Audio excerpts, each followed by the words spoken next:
ठीक है, तो पीएसएलवी क्या है हमारे पास, 4 स्टेज रॉकेट है जिसमें सॉलिड लिक्विड का हमने इस्तेमाल किया। अब हम आ जाते हैं, अब ध्यान रखना है कि जो पीएसएलवी है, इस पीएसएलवी की कैपेसिटी कम है। कैपेसिटी का मतलब हो जाता है कि वह कितना वजन उठा सकता है, कितना वजन उठा सकता है, ये होता है कि होती है कैपेसिटी। कैपेसिटी ध्यान रखना है, कैपेसिटी बहुत इंपॉर्टेंट वर्ड है, आप इसे समझो। अगर कैपेसिटी की बात करें हम, कैपेसिटी क्षमता, क्षमता, क्षमता। अब जब इसकी बात करेंगे तो मतलब क्या है, ये क्षमता हमें कहां से मिलती है, ये हमें मिलती है फ्यूल से। जो क्षमता की बात हम कर रहे हैं ये मिलती है हमें फ्यूल से, फ्यूल। अब जब फ्यूल की बात करो आप, तो फ्यूल में हमारे पास 3 तरह के फ्यूल होते हैं, आप देख सकते हो यहां पर, सॉलिड, लिक्विड और गैसियस फ्यूल, गैस। पर गैस की एक समस्या ये होती है, जब भी हम गैस की बात करें तो आप देखो कि हमने पढ़ा है, पहले भी पढ़ा है कि हमें गैस को ट्रांसपोर्टेशन में दिक्कत होती है ना, गैस के ट्रांसपोर्टेशन में दिक्कत होती है। तो हम क्या करते हैं, रॉकेट में जब भी हम बात करेंगे फ्यूल के रूप में, तो हम सॉलिड भी यूज करते हैं, लिक्विड भी यूज करते हैं, लेकिन गैसियस फ्यूल हम यूज नहीं करते हैं। हम क्या करते हैं, गैसियस फ्यूल को ठंडा कर देते हैं, इसे हम क्या करते हैं, ठंडा कर देते हैं, और ठंडा करने के बाद ये किसमें कन्वर्ट हो जाता है, लिक्विड में कन्वर्ट हो जाता है, ये लिक्विड में कन्वर्ट हो जाता है, और फिर हम इसका इस्तेमाल कर लेते हैं। ठीक है, तो जब आप गैस को लिक्विड में कन्वर्ट कर लेते हो तो यह प्रक्रिया अपनाई जाती है रॉकेट के अंदर। अब आपको सिंपल, आपने पढ़ा होगा कि जो सॉलिड फ्यूल है, जैसे कोयला है, हमने पढ़ा है पहले एक टॉपिक हमने पढ़ा हुआ था एनर्जी में, कि कौन सा फ्यूल हमें ज्यादा थ्रस्ट प्रोवाइड करेगा, पर यूनिट को जलाकर कितनी एनर्जी कौन से फ्यूल में मिलेगी हमें। तो आप देखोगे पर यूनिट, मतलब 100 ग्राम की बात कर लो, 1 किलो की बात कर लो, तो 1 किलो फ्यूल को जलाकर सबसे कम एनर्जी यहां मिलेगी, सबसे कम यहां पर, है ना, उससे थोड़ी ज्यादा यहां पर मिलेगी, और इसमें सबसे ज्यादा मिलेगी, सबसे ज्यादा। ठीक है, पर यूनिट फ्यूल को जलाकर कितना थ्रस्ट, कितनी एनर्जी हमें मिलती है, ये सॉलिड में कम मिलेगी, यहां पर ज्यादा मिलेगा, और यहां पर सबसे ज्यादा मिलेगा।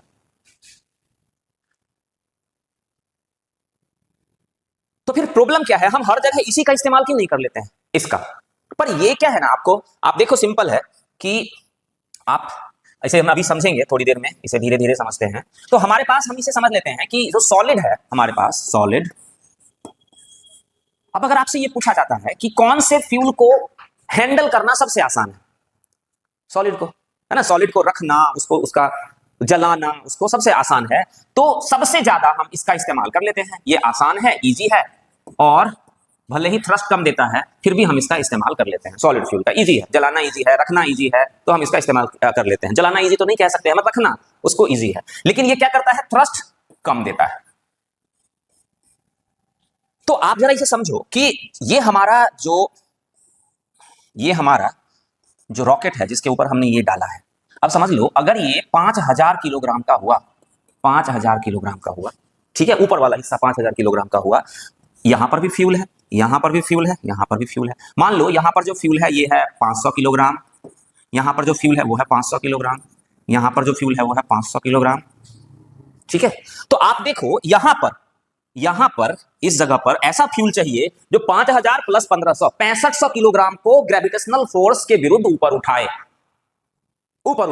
है ना। तो यहां पर हमें क्या करना पड़ता है, ज्यादा से ज्यादा थ्रस्ट क्रिएट करना होता है। आपने देखा अभी कितना ज्यादा किलो न्यूटन हमने, लगभग 5000 किलो न्यूटन हमने थ्रस्ट क्रिएट किया। तभी क्या चीज है, 2 चीज है यहां पर, एक तो ये क्या है हमारा वेट, एक तो इस वेट को, और दूसरा अगेंस्ट ग्रेविटेशनल फोर्स के अगेंस्ट ऊपर उठाना।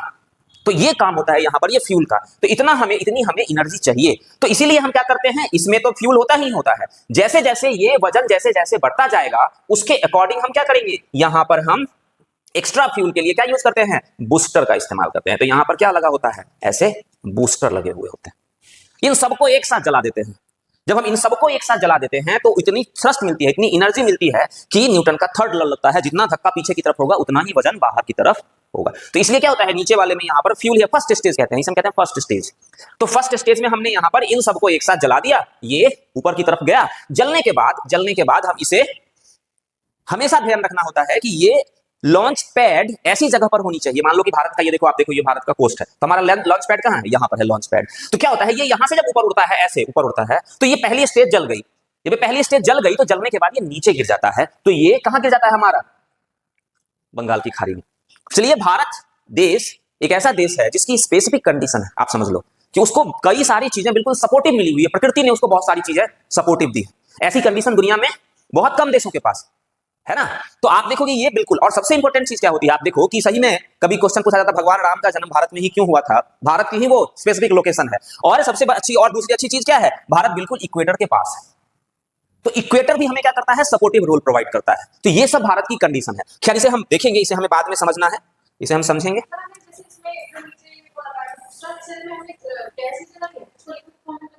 नहीं, अभी नहीं कर सकते ना, मैं बताऊंगा आपको वहां पर कि क्यों नहीं कर सकते हैं, ठीक है। अभी हमने सॉलिड फ्यूल जलाया, इसमें सॉलिड फ्यूल है। सबसे लोअर स्टेज में हम सामान्यतः सॉलिड फ्यूल का इस्तेमाल करते हैं, ठीक है। तो हमने सॉलिड फ्यूल जला दिया। अब ये सॉलिड फ्यूल जलने के बाद मान लो ये धरती से ऊपर उठा, ऊपर उठ के कुछ किलोमीटर तक गया, मान लो वो 200 किलोमीटर तक गया। अब 200 किलोमीटर तक जितनी एनर्जी हो सकती थी उतनी एनर्जी इसने दे दी और हम एक स्पेसिफिक लोकेशन पर पहुंच गए। अब वहां पर फिर जाकर हमें क्या करना पड़ेगा, फिर से एनर्जी चाहिए, तो हम क्या करेंगे, इस स्टेज को जलाएंगे। फिर ये स्टेज को जलाएंगे, जलकर क्या करेगा, वो थ्रस्ट देगा, ये ऊपर जाएगा, ये नीचे गिर जाएगा। फिर हम उसके ऊपर जाकर इस स्टेज को जलाएंगे, फिर हम उससे ऊपर जाकर इस स्टेज को जलाएंगे। इस तरह से हम क्या करते हैं, धीरे धीरे धीरे धीरे अलग अलग जगह पर जाकर ये जला, इतना थ्रस्ट दिया, थोड़ा सा ऊंचाई पर गया, फिर वहां पर जाकर नए थ्रस्ट की जरूरत हुई। तो इस तरह से हमारा क्या करता है, रॉकेट काम करता है, ठीक है। तो ये अभी मैं यहां पर आपके साथ डिस्कस कर रहा हूं, ये क्या है, पीएसएलवी है। पीएसएलवी में इस तरह से हमने काम किया है, हम इस तरह से सैटेलाइट को ऑर्बिट में पहुंचा देते हैं, ठीक है, ओके। अब देखो आप इसे चलो, तो हमने इस तरह से पीएसएलवी में सॉलिड लिक्विड या अल्टरनेट तरीके से जैसे हमें जरूरत है उस तरह से हमने यहां पर फ्यूल का इस्तेमाल किया, ओके। चलो आगे चलो। अब आ जाता है हमारा जीएसएलवी, जीएसएलवी जियो सिंक्रोनस सैटेलाइट या जियो सैटेलाइट या जियो स्टेशनरी, कुछ भी आप नाम रख दो। मतलब आपको सैटेलाइट को, जो ये हमने सैटेलाइट बनाया है उसका बनाने का उद्देश्य क्या है ना। देखो आप इसे अच्छे से समझो, हमने बनाया एसएलवी। एसएलवी का क्या था, ये बहुत कम वजन को ले जा सकता था, कहां ले जा सकता था, लो अर्थ ऑर्बिट में। फिर क्या है, हमने बनाया एएसएलवी। एएसएलवी का क्या है, ये भी थोड़ा ही वजन ले जाता है लो अर्थ ऑर्बिट में। फिर हमने बनाया था पीएसएलवी। पीएसएलवी हमने बनाया। अब पीएसएलवी के कई वर्जन हमने बनाए, कई वर्जन। तो अब इसमें क्या है, हमारे पास जो स्थिति है वो स्थिति क्या है कि हमें अपने सैटेलाइट को लो अर्थ ऑर्बिट में भी डालना है, मीडियम अर्थ ऑर्बिट में भी डालना है और हाई अर्थ ऑर्बिट में भी डालना है। सॉरी, हाई अर्थ ऑर्बिट नहीं, हमें डालना है जीईओ में, हमें यहां भी डालना है। अब एक और कंडीशन क्या है, हमें यहां डालना तो है, और एक और कंडीशन क्या है, एक और कंडीशन ये है कि सैटेलाइट जो है उनका वेट ज्यादा है बहुत। धीरे धीरे सैटेलाइट, हमें हैवी सैटेलाइट चाहिए, तो वेट सैटेलाइट का ज्यादा। अब ज्यादा सैटेलाइट को, ज्यादा वेट वाले सैटेलाइट को आपको किसी भी ऑर्बिट में डालना है, यहां डालना है, यहां डालना है, यहां डालना है, किसी भी ऑर्बिट में डालना है। तो पीएसएलवी की उतनी कैपेसिटी नहीं है ना, पीएसएलवी की उतनी कैपेसिटी नहीं है कि आप इसे बोलोगे कि 5000 किलोग्राम ले जाकर आप यहां डाल, इस ऑर्बिट में डाल दे, तो ये कहेगा नहीं भाई, ये मेरे हिस्से में नहीं है, नहीं डाल सकता हूं मैं। इसे कहोगे आपकी 5000 किलोग्राम वाला ले जाकर इधर डाल, कहेगा नहीं, ये भी नहीं हो सकता है। ये आप इसे कहोगे चल 5000 किलोग्राम वाला यहां डाल दे, तो ये बड़ा मुश्किल से यहां पर ले जा पाएगा, है ना। क्यों, क्योंकि इसके इंजन की ये विशेषता है कि जो हमने इंजन डिजाइन किया है वो इंजन, उस इंजन में जो हम फ्यूल यूज करते हैं वो फ्यूल अभी इतना नहीं उठा सकता है, वजन नहीं उठा सकता है ना। तो इसकी पीएसएलवी की ये लिमिटेशन है कि हैवी सैटेलाइट को ये नहीं कैरी कर सकता है। तो हमने इसका सॉल्यूशन करने के लिए हमने बनाया जीएसएलवी, हमने इसका सॉल्यूशन करने के लिए बना दिया जीएसएलवी। अब जीएसएलवी की बात हम यहां पर करेंगे, तो यही हमारा जीएसएलवी है। जीएसएलवी बनाने का उद्देश्य क्या है, बनाने का उद्देश्य है हैवी सैटेलाइट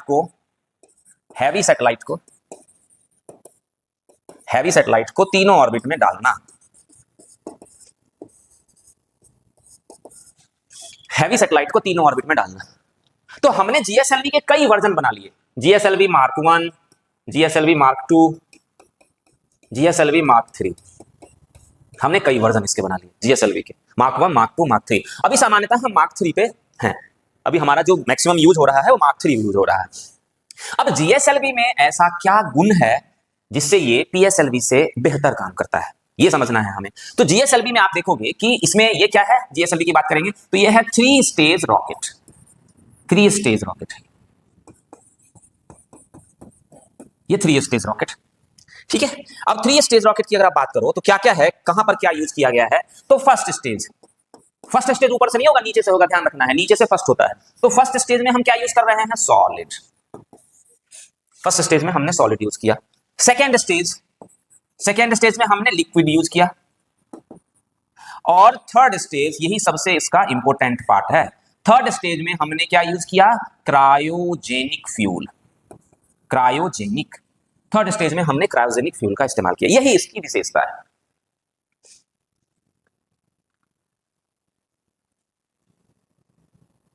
फर्स्ट स्टेज में सॉलिड, सेकेंड स्टेज में सॉलिड लिक्विड हम पहले से जानते हैं, सॉलिड और लिक्विड के बारे में। अब तीसरा आ जाता है हमारा क्रायोजेनिक। तो हम यहां पर बात करेंगे क्रायोजेनिक क्या है। क्रायोजेनिक,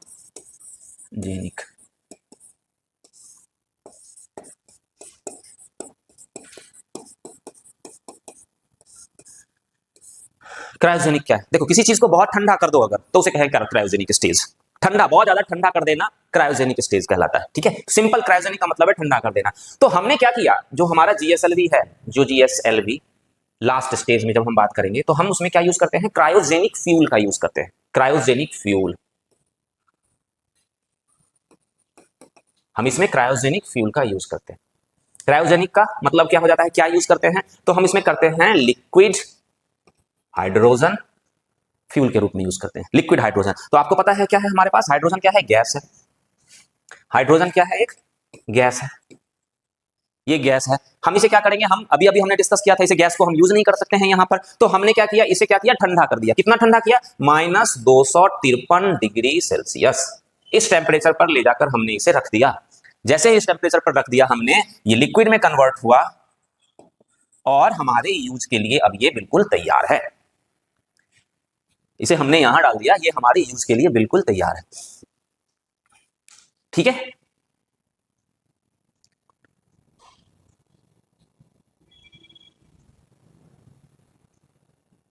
तो क्रायोजेनिक फ्यूल में हम लिक्विड हाइड्रोजन का इस्तेमाल करते हैं ऐसे। ठीक है, अब एक चीज आप यहां पर समझो, तो हम इसी फ्यूल का हर जगह क्यों नहीं इस्तेमाल कर लेते हैं? तो समझ लो कि ये फ्यूल बनाना आसान है, लेकिन इस फ्यूल को मेंटेन रखना, आप समझ लो कि आप ऐसे देखो, ऐसे समझो कि आपने एक चैम्बर बनाया है ना, एक चैम्बर बनाया जिसमें क्या है, ये आपने लिक्विड हाइड्रोजन रखा हुआ है, लिक्विड हाइड्रोजन। तो यहां से क्या हुआ कि यहां से मिली गर्मी, यहां से मिली गर्मी। अब वो गर्मी तुरंत ही इस लिक्विड को गर्म हो जाएगा, ये लिक्विड ही अपने आप गैस में कन्वर्ट हो जाएगा, है ना। तो ये उस कंडीशन में रहेगा नहीं, ब्लास्ट होने की संभावना हो सकती है। तो सबसे मुश्किल क्या था? सबसे मुश्किल काम था कि यहां मान लो कि 500 या 5000 डिग्री सेल्सियस तापमान यहां पर क्रिएट हुआ, और उसके बाद भी ये हिस्सा, ऊपर वाला हिस्सा ठंडा बना रहे, ये बहुत ज्यादा जरूरी था। तभी ये गैस लिक्विड में रह पाएगा।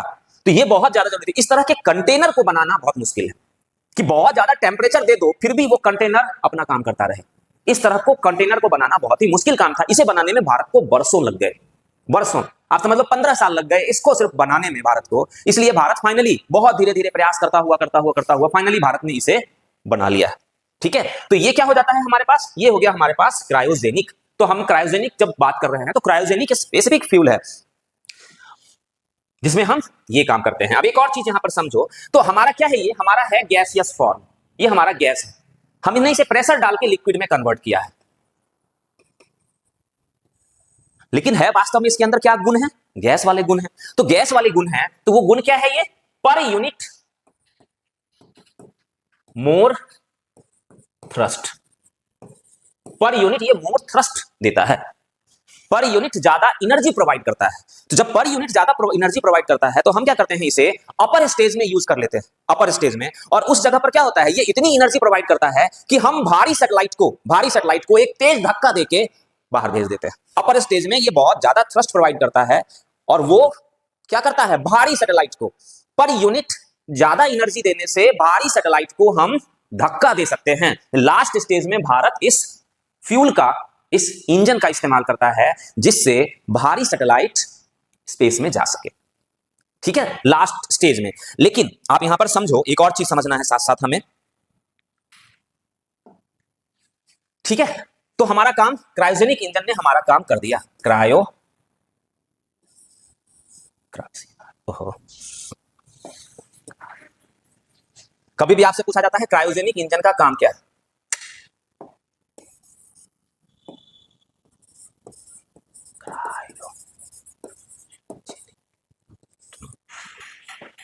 Cryogenic engine. तो क्रायोजेनिक इंजन ने क्या काम किया, ये इसकी विशेषता क्या है, कम फ्यूल ज्यादा थ्रस्ट प्रोवाइड करता है ना। आप इसे कह सकते हो कम फ्यूल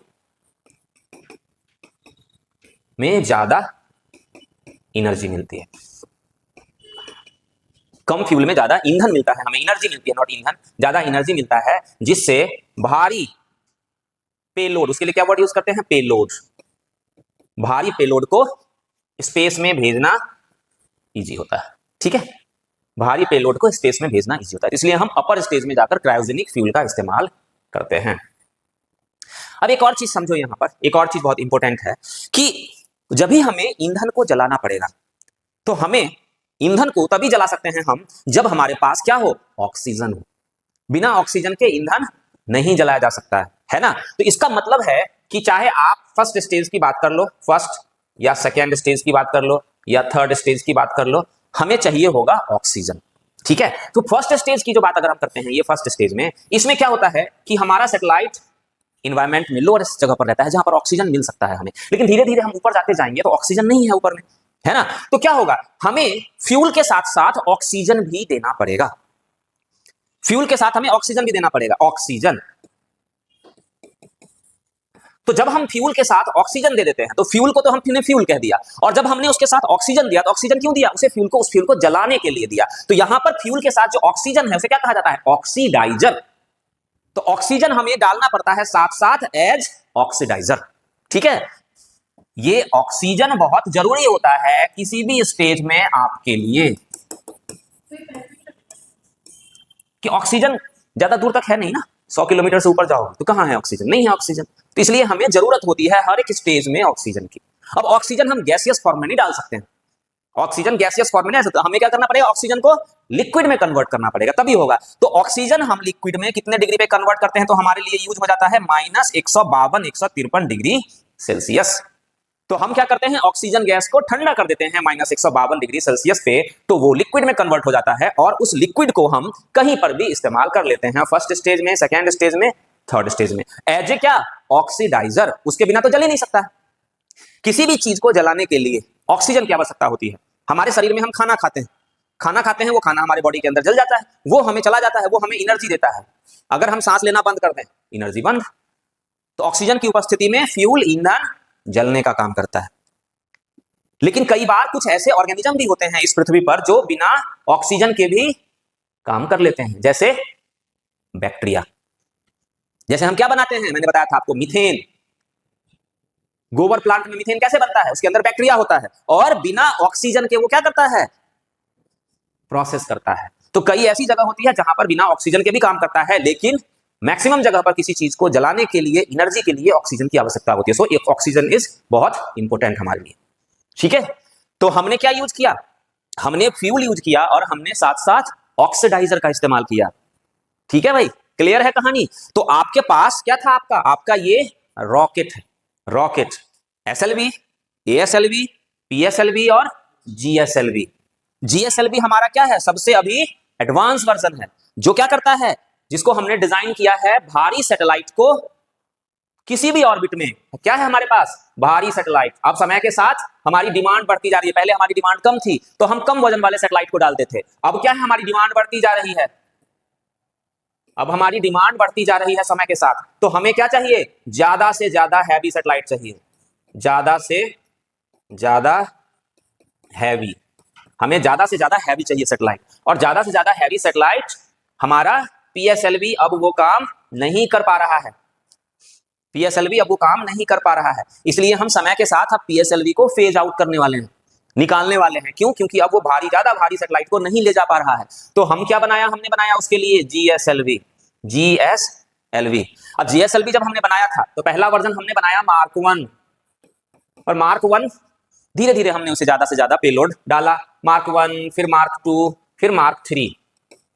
लेकिन अब भी प्रॉब्लम है, समय के साथ हमारी डिमांड और भी बढ़ती जा रही है, हमारी डिमांड और भी बढ़ती जा रही है। अब क्या है, हमारा Mark 3 से भी काम नहीं चल रहा है, अब हमारा इससे भी काम नहीं चल रहा है। जब भी आप Mark 3 की बात करो, जब भी आप Mark 3 की बात करो तो आप देखो यहां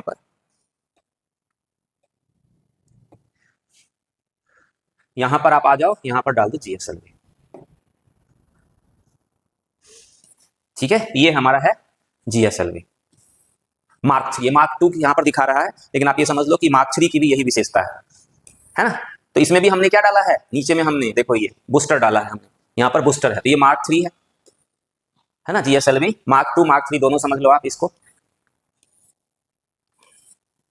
तो देखो फर्स्ट स्टेज में जब भी फ्यूल HTPB फ्यूल होगा, HTPB फ्यूल, तभी समझ लो सॉलिड फ्यूल है। सॉलिड फ्यूल HTPB, क्या है HTPB अभी हम देखेंगे, ठीक है। सॉलिड फ्यूल मैक्सिमम थ्रस्ट कितना दिया, 4800 किलो न्यूटन, पर ये कम है, ये बहुत ही कम है। हमने इसे भी PSL में भी यही था हमारा, है ना, इतना ही मैक्सिमम मिल रहा है, इसलिए हमारे लिए बहुत ज्यादा सुटेबल नहीं है ये। तो फर्स्ट स्टेज में हमने इसका यूज किया। सेकेंड स्टेज में ध्यान रखना, ये सब क्वेश्चन आते हैं एग्जाम में। सेकेंड स्टेज में लिक्विड फ्यूल, कौन सा इंजन, विकास इंजन। लिक्विड फ्यूल थ्रस्ट कितना, 846 किलो न्यूटन, 846, ऊपर जाते जाएंगे थ्रस्ट कम होता चला जाएगा, क्योंकि कम थ्रस्ट की जरूरत है हमें। और लास्ट स्टेज क्या, fuel liquid oxygen, LOH, liquid oxygen, liquid hydrogen, liquid oxygen, liquid hydrogen, thrust 75 kilo Newton. Payload, देखो पेलोड लो अर्थ ऑर्बिट में कितना, 6000 किलोग्राम, लो अर्थ ऑर्बिट में 6000 किलोग्राम, GTO में 2250 किलोग्राम। और सबसे बड़ी विशेषता क्या है हमारे पास, हम GTO तो लिख देते हैं, लेकिन हम GEO नहीं लिखते हैं, है ना, हम GEO नहीं लिखते हैं, क्योंकि GEO में ये भी ले जाने में सक्षम नहीं है हमारे पास। मैंने कल आपको बताया था लास्ट क्लास में कि GTO में क्यों डालते हैं हम, क्योंकि हमारी ये कमी है कि हमारे पास वैसे रॉकेट नहीं है जो सीधा GEO में चले जाएं, वैसे रॉकेट नहीं है। तो हम क्या करते हैं, GTO में डाल के ऑर्बिट चेंज करके वहां पर भेजते हैं। तो GTO में 2250 किलोग्राम, इससे हमारा काम नहीं चल रहा है, इससे हमारा काम नहीं चल रहा है। हमें और भी बड़े से बड़े लॉन्च व्हीकल की नीड है।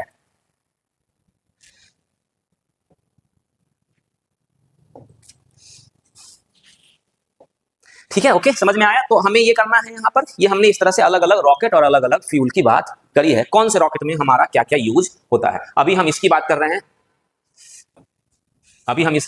हैं, GSLV मार्क 3, लेकिन अब इससे भी काम नहीं चल रहा है, हम आगे अलग अलग वर्जन और भी बनाने वाले हैं। ओके, तो सब में अंतर समझ में आ गया, कहां कहां पर हमने क्या क्या चीजें यूज करी है। अब देखो एक नेक्स्ट पार्ट पे चलते हैं हम।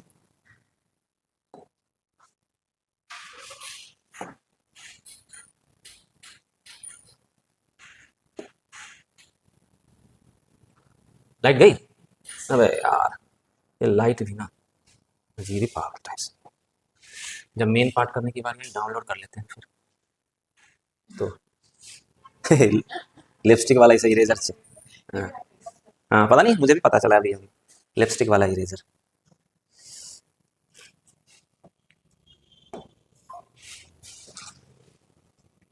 अब ये तो इसके बिना होगा ही नहीं भाई, पहले वही कर लेता।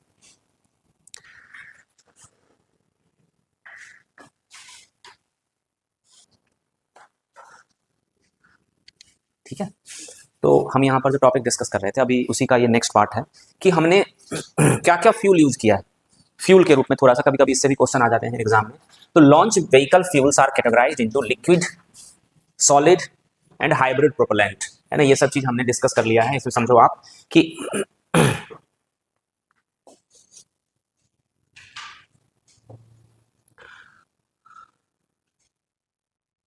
Major fuels include liquid hydrogen, हमने अभी अभी डिस्कस किया है। रिफाइंड कैरोसिन, ध्यान रखना है, ये रिफाइंड कैरोसिन का भी हम इस्तेमाल करते हैं, कैरोसिन फ्यूल का भी हम रॉकेट में इस्तेमाल करते हैं। लिक्विड मीथेन, मीथेन का भी इस्तेमाल किया जा रहा है। And solid mixture like HTPB, हम देखेंगे आगे HTPB क्या है।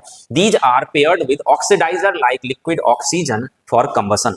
तो हमने फ्यूल के रूप में क्या इस्तेमाल किया है, हमने liquid hydrogen, refined kerosene, liquid methane. Liquid methane हम नहीं यूज कर रहे हैं, कुछ और भी देश हैं जो इसे यूज कर रहे हैं, HTPB, और साथ में हम ऑक्सीडाइजर के रूप में ऑक्सीजन का इस्तेमाल कर रहे हैं। लिक्विड हाइड्रोजन हमने अभी अभी डिस्कस किया है, अपर स्टेज में हम यूज करते हैं लिक्विड हाइड्रोजन इतने डिग्री सेल्सियस पे। RP1 है ना, इसे कहा जाता है रिफाइंड कैरोसिन।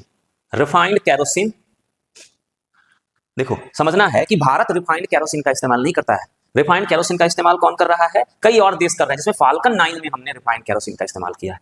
ये बहुत हाई एनर्जी लेवल का ये फ्यूल होता है।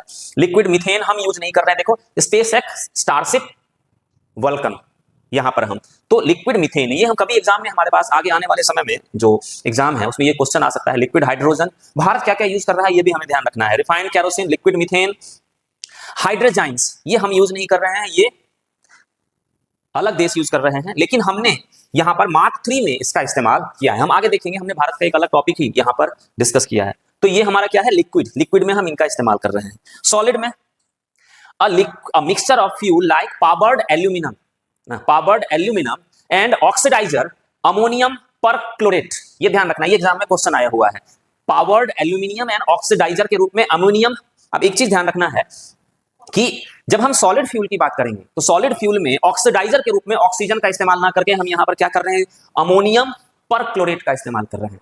ठीक है, तो फ्यूल के रूप में पावर्ड एल्यूमिनियम और ऑक्सीडाइजर के रूप में अमोनियम परक्लोरेट, और इन दोनों को हम मिलाकर HTPB फ्यूल कह रहे हैं। तो हमें यह ध्यान रखना है, जब भी HTPB का यूज होगा तो भारत कहां यूज कर रहा है, सॉलिड रॉकेट में यूज कर रहा है, और इस तरह के फ्यूल का इस तरह के उससे इस्तेमाल कर रहा है। या फिर PSLV में और GSLV में हम इसका सॉलिड स्टेज में इसका इस्तेमाल कर रहे हैं। ठीक है, उसके बाद हाइब्रिड प्रोपेलेंट, तो ये भी कुछ है ऐसा, HTPB का हम कुछ हाइब्रिड मॉडल के रूप में इस्तेमाल कर रहे हैं। ये बहुत ज्यादा इस्तेमाल अभी हम नहीं कर रहे हैं, ये सब आपको थोड़ा सा इंपॉर्टेंट नहीं है आपके लिए। क्रायोजेनिक वाला हमने यहां पर देख लिया। क्रायोजेनिक में क्या क्या इस्तेमाल किया है, ये सब हमने। अब मीथेन का अभी हम नहीं कर रहे हैं इस्तेमाल, आगे आने वाले समय में कहा जा रहा है कि हम करेंगे इस्तेमाल। तो ये हमारा थोड़ा सा बस हमें ध्यान रखना है कि हम लिक्विड में क्या इस्तेमाल कर रहे हैं, सॉलिड में क्या इस्तेमाल कर रहे हैं, और क्रायोजेनिक में क्या इस्तेमाल कर रहे हैं। ठीक है, अब मैंने यहां पर एक चीज यहां पर बताने की कोशिश करी है आपको कि स्पेस एक्स जो है वो भारी भारी पेलोड का इस्तेमाल कर रहा है, बहुत से बहुत। तो वो किस फ्यूल का इस्तेमाल कर रहा है, किस तरह के फ्यूल का इस्तेमाल कर रहा है। तो space x primarily uses 2 types of fuel in its different rockets. उसके पास भारी पेलोड को ले जाने के लिए 2 तरह के रॉकेट हैं। एक तो हमारा है फाल्कन 9 और फाल्कन हैवी, और दूसरा जो है वो है स्टारशिप। ये 2 तरह के रॉकेट उसके पास हैं। These uses RP1 refined kerosene and liquid oxygen का ऑक्सीडाइजर के रूप में। तो रिफाइंड कैरोसिन और लिक्विड ऑक्सीडाइजर का इस्तेमाल कर रहा है। और starship it uses liquid methane, ये लिक्विड मीथेन का इस्तेमाल कर रहा है। तो ये, और ऑक्सीडाइजर के रूप में लिक्विड ऑक्सीजन का इस्तेमाल कर रहा है। तो कभी इस तरह के क्वेश्चन आ जाए एग्जाम में तो हमें ध्यान रखना है, फाल्कन हैवी और फाल्कन 9 RP1 जिसमें रिफाइंड कैरोसिन होता है और लिक्विड ऑक्सीजन, और इसमें मीथेन। और इसलिए मीथेन क्या है, फिर से मीथेन की बात करेंगे तो मीथेन क्यों, तो मीथेन कम यूनिट ज्यादा थ्रस्ट प्रोवाइड करेगा, ज्यादा एनर्जी एफिशिएंट होगा, ग्रीन हाउस गैसेस एमिट नहीं होगी। अगर आप कैरोसिन को जलाते हो तो है तो ये रिफाइंड कैरोसिन, लेकिन फिर भी ये कार्बन एमिट करता है, लेकिन ये मीथेन नहीं करेगा, नेचुरल गैस वाला मीथेन। ठीक है, fuel types Falcon rocket uses kerosene based fuel RP1 and Starship uses methane. इसे कहा गया methane LOX liquid oxygen oxidizer के रूप में। Oxidizer both rockets use liquid oxygen. उसका जो इंजन होता है स्टारशिप का इंजन से कहा गया Raptor engine. It turns on methane oxygen stage combustion which is more efficient and suitable for reuse.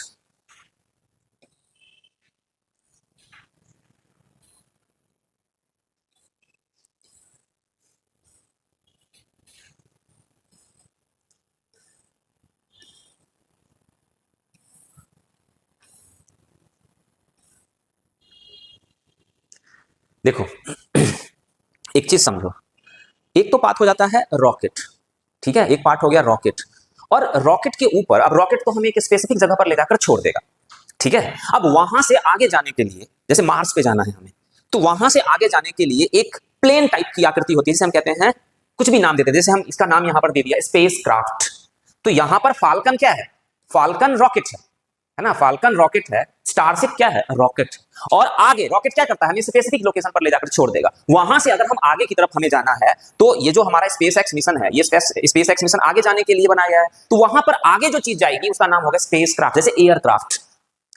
तो आगे मार्स पे जाना है तो ये लेके थोड़े ना उसे मार्स पे, रॉकेट तो उसे अर्थ के, रॉकेट का काम क्या है, अर्थ की ग्रेविटेशनल एरिया से बाहर निकाल देना, और वहां से आगे ले जाने के लिए क्या होगा, हमारा स्पेस क्राफ्ट होगा। अब जो स्पेस क्राफ्ट होगा, एयरक्राफ्ट, हमारे एयर बाउंड्री के अंदर एयरक्राफ्ट और स्पेस में स्पेस क्राफ्ट। अब स्पेस क्राफ्ट में भी तो फ्यूल का इस्तेमाल होगा, वहां पर हम कौन से फ्यूल का इस्तेमाल करेंगे, तो देखो उसमें monomethyl hydrazine as a fuel and nitrogen tetroxide as oxidizer का इस्तेमाल किया जाएगा। ध्यान रखना, आपको ये याद रहे या ना रहे, कोई जरूरी नहीं है इसे याद करना, लेकिन आपको ये बात बिल्कुल समझ में आनी चाहिए कि रॉकेट अलग है और स्पेसक्राफ्ट अलग है। रॉकेट में अलग फ्यूल का इस्तेमाल कर रहे हैं और स्पेसक्राफ्ट में अलग फ्यूल का इस्तेमाल कर रहे हैं, ये ध्यान रखना बहुत जरूरी है। ठीक है, अब यहां पर ये कह रहा है, स्पेसएक्स कह रहा है कि हम मीथेन, हमें स्पेसएक्स का काम क्या है, वो कह रहा है कि हम मार्स पे जाकर अपन कॉलोनी बसाएंगे। तो वहां पर जब कॉलोनी बसेगी तो वहां पर भी एनर्जी की जरूरत होगी। तो एक बहुत अच्छी चीज उसने ढूंढी है कि मार्स पर जाकर मैं मीथेन क्रिएट कर सकता हूं। तो वहां पर मीथेन क्रिएट करेगा, वहां पर एनर्जी जनरेट कर लेगा, है ना। तो ये कह रहा है कि methane can also be produced on Mars which is very important for SpaceX future mission. मैंने जानबूझकर स्पेसएक्स के बारे में यहां पर आपको बताया है कि सबसे जो प्रोग्रेसिव है आज स्पेस मिशन में वो स्पेसएक्स मिशन है। और स्पेसएक्स मिशन क्या क्या काम कर रहा है हमें जानना हमारे लिए बहुत जरूरी है। और हमारा इसरो इसके सामने बहुत छोटा प्रतीत होता है, बहुत ज्यादा छोटा।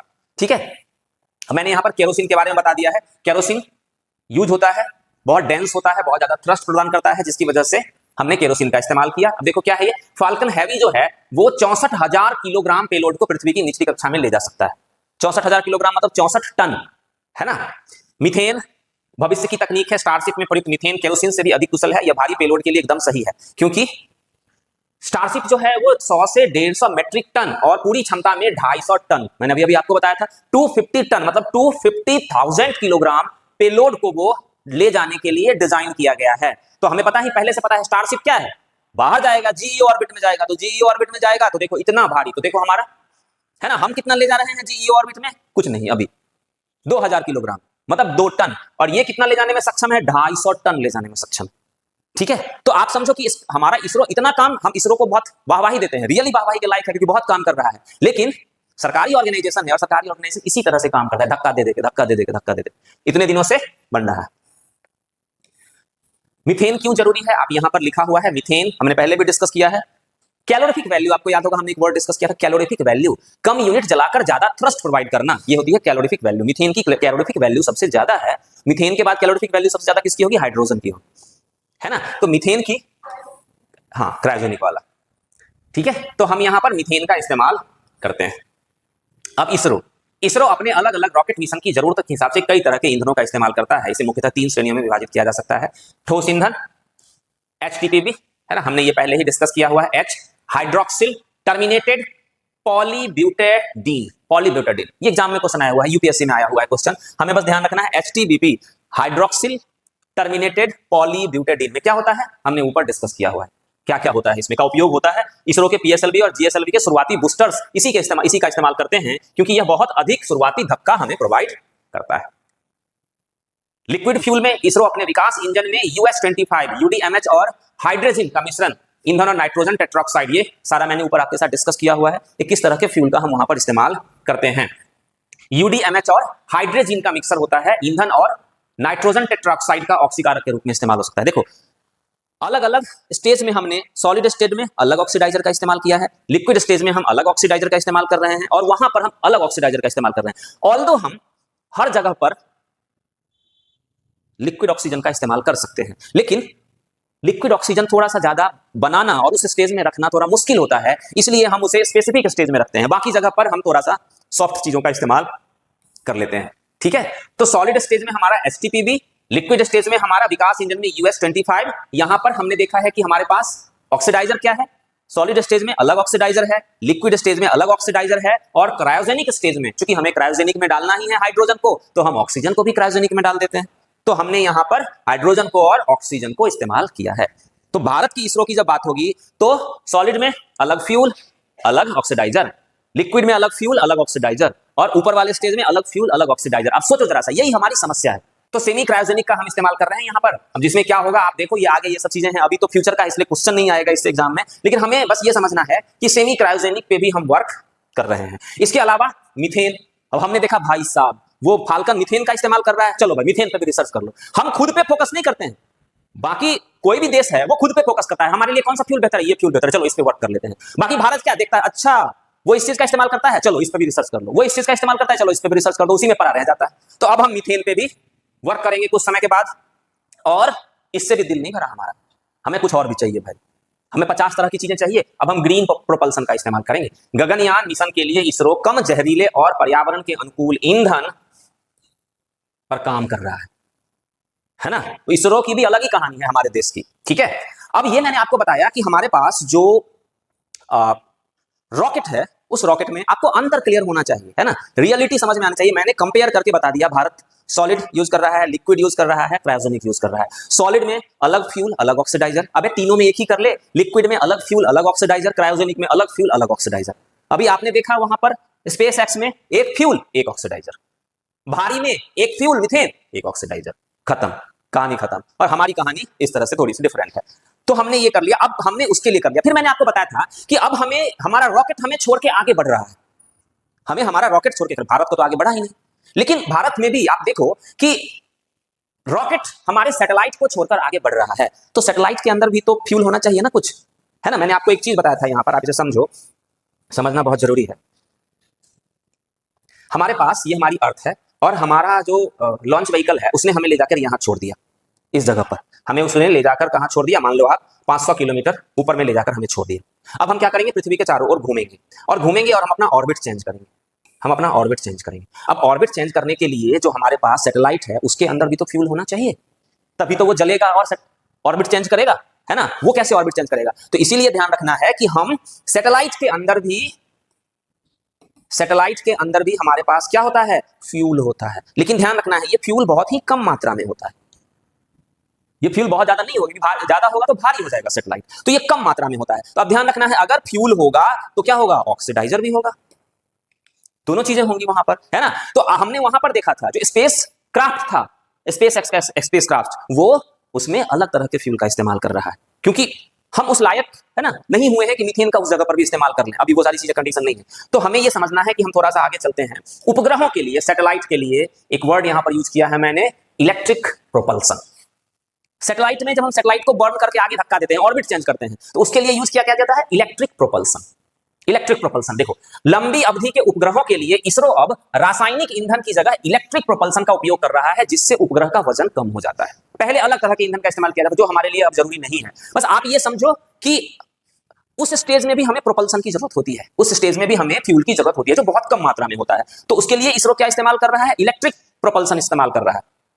अब इलेक्ट्रिक प्रोपल्सन में अंतरिक्ष यान को आगे बढ़ाने की एक ऐसी तकनीक है जिसमें भारी रासायनिक को जलाने के बजाय बिजली का उपयोग करके गैस को बहुत रफ्तार से बाहर निकाला जाता है और वो फिर आगे बढ़ती है। इसे आप एक हाईटेक पिचकारी की तरह समझ सकते हो जो बहुत कम ईंधन में बहुत लंबे समय तक काम करती है। यह कैसे काम करता है, सामान्य रॉकेट में ईंधन और ऑक्सीजन को जलाकर आग पैदा की जाती है जिससे धक्का मिलता है, लेकिन इलेक्ट्रिक प्रोपल्सन में गैस, ध्यान रखना है, हमने लॉन्च व्हीकल में क्या यूज किया, हमने देखा यहां पर क्या हम यूज कर रहे हैं, आमतौर पर जेनोन या ऑर्गन जैसी गैस का इस्तेमाल किया जा रहा है, ठीक है, ओके। तो कभी भी ध्यान रखना है कि जो सैटेलाइट हमारी होती है वो जो ऑर्बिट चेंज करता है, वहां पर जो ऑर्बिट चेंज करने के लिए फ्यूल को जलाता है, वहां पर कौन सी फ्यूल होती है, तो वहां पर हम सिस्टम कौन सा यूज करते हैं, electric propulsion, electric propulsion system का इस्तेमाल करते हैं। और इलेक्ट्रिक प्रोपल्सन में ईंधन के रूप में क्या इस्तेमाल होता है, जेनोन और ऑर्गन गैस का इस्तेमाल किया जाता है, जेनोन और ऑर्गन। और इलेक्ट्रिक प्रोपल्सन में मतलब उसको जलाने के लिए क्या चाहिए, इलेक्ट्रिसिटी चाहिए। अब वो इलेक्ट्रिसिटी कहां से जनरेट होगी, इलेक्ट्रिसिटी सोलर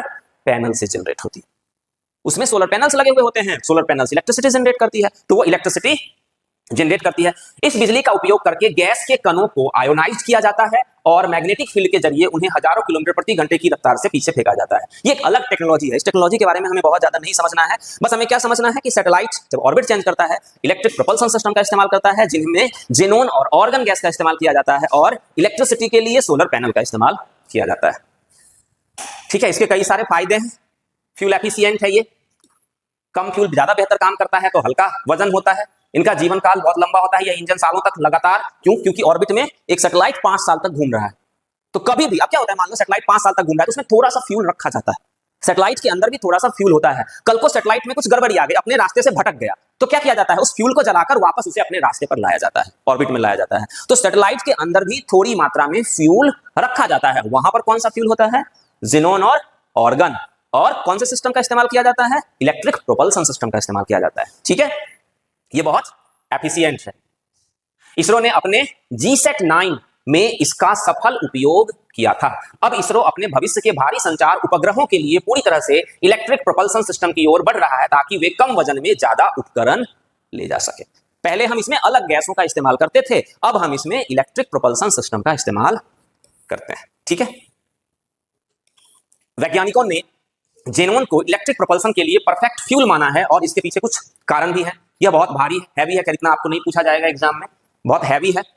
इसे आयोनाइज्ड, ध्यान रखना है वहां पर आयोनाइजेशन वर्ड यूज किया गया है, तरीका है एक, आप इसके पास, आपके पास ये रहेगा, आप इसे देख लेना। यह एक आदर्श गैस है, इसे स्टोर करना आसान है। कभी पूछा जाता है ज़ेनॉन, आगे देखो आगे जाने वाले समय में आप देखोगे कि हम पृथ्वी पर भी इसका इस्तेमाल कर सकते हैं ज़ेनॉन गैस का। पर एटमॉस्फेयर में कभी ये भी ध्यान रखना है कि ज़ेनॉन और ऑर्गन जैसी गैसें बहुत ही कम मात्रा में उपलब्ध है, जिसे हम क्या कहते हैं, इनर्ट गैस कहते हैं। ये इनर्ट गैस होती है जो बहुत ही कम मात्रा में उपलब्ध है, लेकिन एज ए फ्यूल की तरह भी वो काम कर रहा है। तो क्या है ये, कितना इंपॉर्टेंट है, भारी है, तो भारी जितना भारी होगा उतना ज्यादा तेज धक्का देगा, वो हमें ध्यान रखना है, जितना भारी होगा उतना तेज धक्का देगा।